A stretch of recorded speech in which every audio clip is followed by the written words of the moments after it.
क्या आपने कभी गौर किया है कि जीवन की घटनाएं महज इत्तेफाक नहीं होती? हम अक्सर सोचते हैं कि जो हो रहा है बस हो रहा है, लेकिन सच्चाई इससे कहीं गहरी है।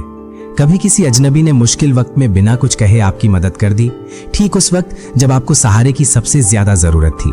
कोई ऐसा आ गया जिससे आपने कभी उम्मीद भी नहीं की थी।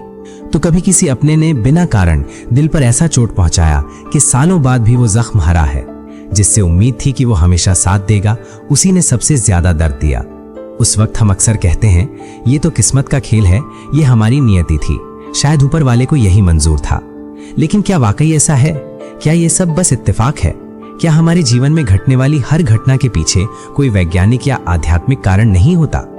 आज हम बात करेंगे उस अदृश्य लेकिन अटल नियम की जो इस पूरे ब्रह्मांड को संचालित करता है, जो सूरज को हर सुबह उगाता है, नदियों को बहाता है और आपके और मेरे हर सांस, हर विचार और हर कर्म को रिकॉर्ड करता है। ये है कर्म का नियम। ये नियम इतना सटीक है, इतना परफेक्ट है कि इसमें एक परमाणु की भी गलती की गुंजाइश नहीं है। आप चाहे कितना भी बड़ा इंसान हो, चाहे कितना भी शक्तिशाली हो, चाहे कितना भी अमीर हो, इस नियम से कोई नहीं बच सकता। राजा हो या रंक, अमीर हो या गरीब, पढ़ा लिखा हो या अनपढ़, हर किसी को इस नियम के सामने सिर झुकाना पड़ता है।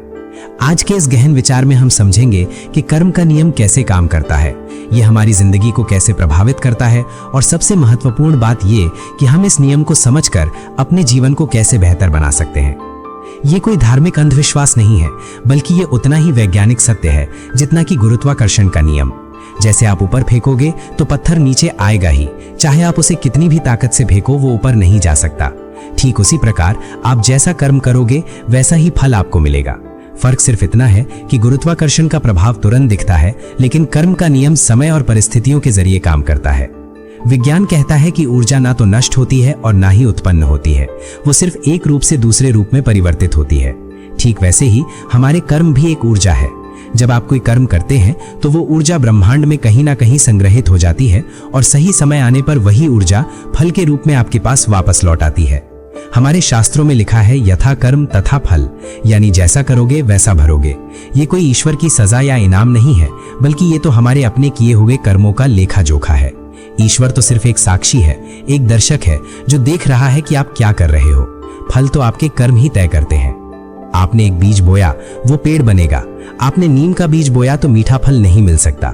आपने आम का बीज बोया तो कड़वा फल नहीं मिल सकता। ये सीधा साधा गणित है। दोस्तों, कर्म सिर्फ वही नहीं जो हम शारीरिक रूप से करते हैं। अक्सर हम सोचते हैं कि हमने कोई बुरा काम किया ही नहीं तो हमें सजा क्यों मिल रही है, लेकिन हम भूल जाते हैं कि कर्म के 3 स्तर होते हैं। एक, मन का कर्म, विचार। हमारा हर विचार एक बीज है। हो सकता है आपने किसी को मारा ना हो, लेकिन अगर आपने किसी के मृत्यु की कामना की, किसी के लिए बुरा सोचा, किसी के दुख में खुश हुए, तो ये विचार भी कर्म है। ये ऊर्जा का एक रूप है। जैसे एक छोटा सा बीज भविष्य में एक विशाल वृक्ष बन सकता है, वैसे ही एक छोटा सा विचार भी भविष्य में बड़ा परिणाम दे सकता है। अगर आप किसी के प्रति बुरा सोचते हैं, ईर्ष्या रखते हैं, जलन रखते हैं, किसी का अहित चाहते हैं, तो ये विचार ऊर्जा का एक रूप है। ये ऊर्जा ब्रह्मांड में व्याप्त है और एक दिन आपके पास वापस आती है। ये कोई जादू नहीं है, बल्कि प्रकृति का नियम है। 2, वाणी का कर्म, शब्द। हमारे शब्द हमारे विचारों की अभिव्यक्ति हैं। एक तीखा शब्द तीर की तरह होता है जो दूसरे के दिल को छलनी कर सकता है, और वही तीर समय आने पर आपके अपने सीने में भी उतर सकता है। इसीलिए कहा गया है वाणी से हमेशा मीठा बोलो, क्योंकि शब्द वापस लौट कर आते हैं। कभी कभी हम गुस्से में ऐसी बातें कह देते हैं जिसका हमें बाद में पछतावा होता है, लेकिन तब तक बहुत देर हो चुकी होती है। वो शब्द जख्म बनकर दूसरे के दिल में बैठ चुके होते हैं, और कर्म का नियम कहता है कि वही जख्म एक दिन आपको भी भुगतना पड़ेगा। 3, शरीर का कर्म, कार्य। ये सबसे स्पष्ट और दृश्यमान है।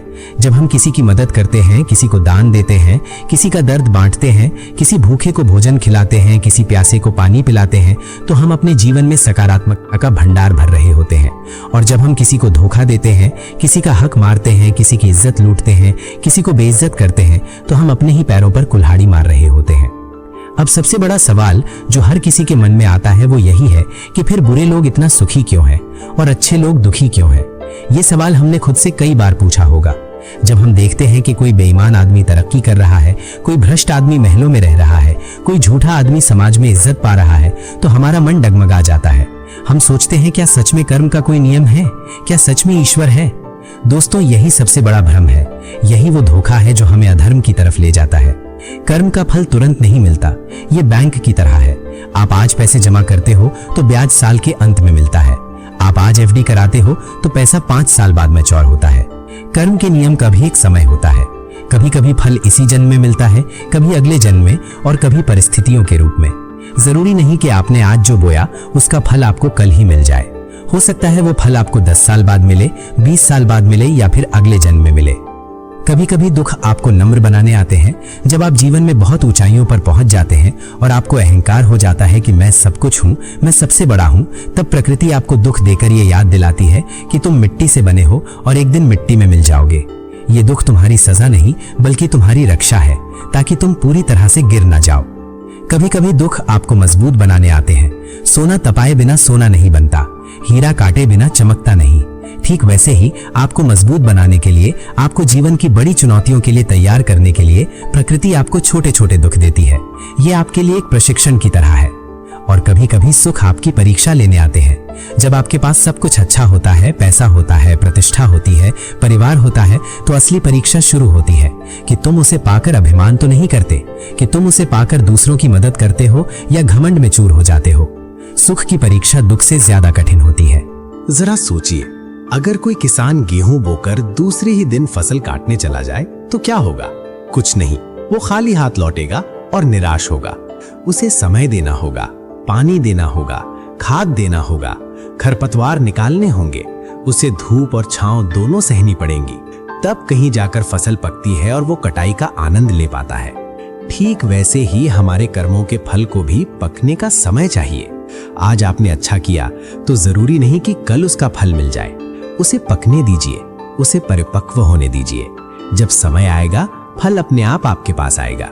हो सकता है आज आपको कोई ऐसा व्यक्ति मिले जो बिना मतलब आपकी मदद कर रहा है। हो सकता है आप कहीं फंस गए हों और कोई अनजान आपको बचा ले। हो सकता है आप बीमार हों और कोई दूर का रिश्तेदार आपकी सेवा करने आ जाए। ये आपके पिछले जन्म के अच्छे कर्मों का ही फल है। ये उन बीजों का पेड़ है जो आपने कभी बोए थे। और हो सकता है आज आपके साथ कोई ऐसा अन्याय हो रहा है, कोई ऐसा दुख हो रहा है जो आपने कभी किसी के साथ किया था। हो सकता है आपको याद भी ना हो, लेकिन प्रकृति की किताब में हर चीज दर्ज है। ये चक्र अनवरत चलता रहता है। ये एक ऐसा चक्र है जिसकी शुरुआत नहीं है और ना ही अंत है। इसलिए गीता में भगवान श्री कृष्ण कहते हैं, कर्मण्येवाधिकारस्ते मा फलेषु कदाचन, यानी तुम्हें कर्म करने का ही अधिकार है। फल की चिंता मत करो, क्योंकि फल तो नियति के हाथ में है। तुम सिर्फ अच्छे कर्म करते जाओ, अच्छे विचार सोचते जाओ, अच्छे शब्द बोलते जाओ, फल की चिंता छोड़ दो। दोस्तों, भाग्य और कर्म में बहुत गहरा संबंध है। अक्सर लोग कहते हैं भाग्य में लिखा होगा तो मिलेगा, नहीं लिखा होगा तो कुछ नहीं मिलेगा। ये आधा सच है। भाग्य कोई ऊपर से लिखकर भेजी गई स्क्रिप्ट नहीं है। भाग्य तो हमारे अपने कर्मों का ही परिणाम है। जो हम आज भोग रहे हैं वो हमारे पुराने कर्मों का भाग्य है। जो हमने कल किया, परसों किया, पिछले जन्म में किया, उसी का फल हम आज भोग रहे हैं। और जो हम आज कर रहे हैं वो हमारा भविष्य का भाग्य बन रहा है। यानी आज आप अपने भविष्य का भाग्य खुद लिख रहे हो। तो अगर आज आपके जीवन में अंधेरा है, निराशा है, कठिनाइयां हैं, रिश्तों में तनाव है, पैसों की तंगी है, बीमारी है, तो इसे अपनी कमजोरी मत समझो, इसे भगवान की परीक्षा मत समझो, इसे अपने पुराने कर्मों के हिसाब का बिल समझो।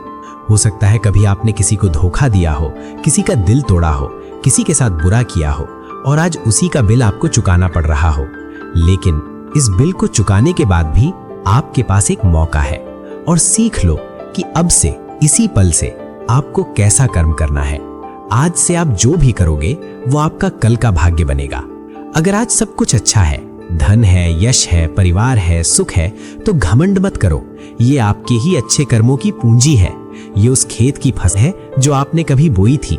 इस पूंजी को और बढ़ाओ, विनम्र रहो और दूसरों की मदद करो, क्योंकि अगर तुम घमंड करोगे तो वो घमंड ही तुम्हें नष्ट कर देगा। हम रोजमर्रा की जिंदगी में इस नियम को कैसे देख सकते हैं? ये कोई दूर की बात नहीं है, ये हमारे चारों ओर घट रहा है। अगर आपने किसी को सच्चा प्यार दिया, बिना किसी शर्त के, बिना किसी उम्मीद के, तो वो प्यार कहीं ना कहीं से आपको वापस मिलेगा। हो सकता है आपके बच्चों के रूप में मिले, हो सकता है आपके जीवन साथी के रूप में मिले, हो सकता है किसी दोस्त के रूप में मिले। प्यार कभी खाली नहीं जाता।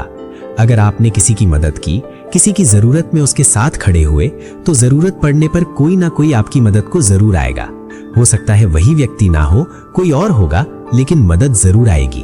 अगर आपने किसी को सम्मान दिया, किसी की इज्जत की, तो समाज में आपकी भी इज्जत होगी, लोग आपका सम्मान करेंगे। अगर आपने किसी का दिल तोड़ा, किसी को धोखा दिया, किसी की इज्जत लूटी, तो जीवन में कोई ना कोई ऐसा जरूर आएगा जो आपका दिल तोड़ देगा। हो सकता है आपका ही कोई अपना हो जिस पर आपको सबसे ज्यादा भरोसा था। अगर आप झूठ बोलते हो, फरेब करते हो, तो एक दिन ऐसा आएगा जब आप खुद किसी के झूठ का शिकार हो जाओगे, और तब आपको एहसास होगा कि झूठ बोलने वाले पर क्या गुजरती है। अगर आप किसी की बुराई करते हो, किसी के बारे में गलत फैलाते हो, तो एक दिन आपकी भी बुराई होगी, आपके बारे में भी गलत फैलाया जाएगा। ये कोई अभिशाप नहीं, बल्कि प्रकृति का संतुलन है। जैसे पानी हमेशा समतल रहता है, वैसे ही प्रकृति भी संतुलन बनाए रखती है। अगर आप एक तरफ झुक गए तो वो आपको वापस बीच में ला खड़ा कर देगी। इसलिए मैं आपसे कहता हूं, हर सुबह उठकर ये संकल्प लीजिए कि आज मैं किसी को दुख नहीं दूंगा, किसी के मन में कोई कड़वाहट नहीं लाऊंगा, किसी के बारे में बुरा नहीं सोचूंगा, किसी से झूठ नहीं बोलूंगा, और जितना हो सके उतना अच्छा करने का प्रयास करूंगा। यही सच्ची पूजा है, यही सच्चा धर्म है। क्या आपने कभी अपने जीवन में ऐसा अनुभव किया है कि आपने किसी की बहुत मदद की, शायद बिना किसी उम्मीद के, और कुछ समय बाद जब आप मुश्किल में थे तो किसी अनजान ने आपकी मदद कर दी? या फिर ऐसा हुआ हो कि आपने किसी को दुख पहुंचाया, किसी का दिल तोड़ा, और फिर खुद भी उसी तरह का दुख झेला? या शायद आपने ये देखा हो कि आपके आसपास कोई ऐसा व्यक्ति है जो हमेशा दूसरों की मदद करता है, और देखते ही देखते उसकी जिंदगी कैसे बदल जाती है। या कोई ऐसा जो हमेशा दूसरों को धोखा देता है और अंत में वो खुद कैसे धोखा खा जाता है। अगर हाँ, तो ये कर्म के नियम का ही प्रत्यक्ष प्रमाण है। ये कोई किताबी बात नहीं है, ये जीती जागती सच्चाई है। ये जीवन एक खुली किताब है और आप इसके लेखक हैं। आपकी कलम आपके कर्म है। आप जो लिखोगे वही पढ़ने को मिलेगा। आज जो पन्ना आप पलट रहे हो वो कल आपने लिखा था, और कल जो पन्ना पलटोगे वो आज लिख रहे हो। अगर आज आपके पास प्यार कम है तो प्यार बांटिए। अगर आज आपके पास खुशियां कम है तो दूसरों को खुशी दीजिए। अगर आज आपके पास धन कम है तो भी मुस्कुरान बांटिए, सेवा कीजिए, समय दीजिए, सहारा दीजिए, क्योंकि हर अच्छा कर्म, चाहे वो कितना भी छोटा क्यों ना हो, आपके जीवन की पूंजी है। ये ऐसी पूंजी है जो कभी खत्म नहीं होती, बल्कि बढ़ती ही जाती है। ये मत सोचिए कि मैं अकेला हूं, मैं क्या कर सकता हूं।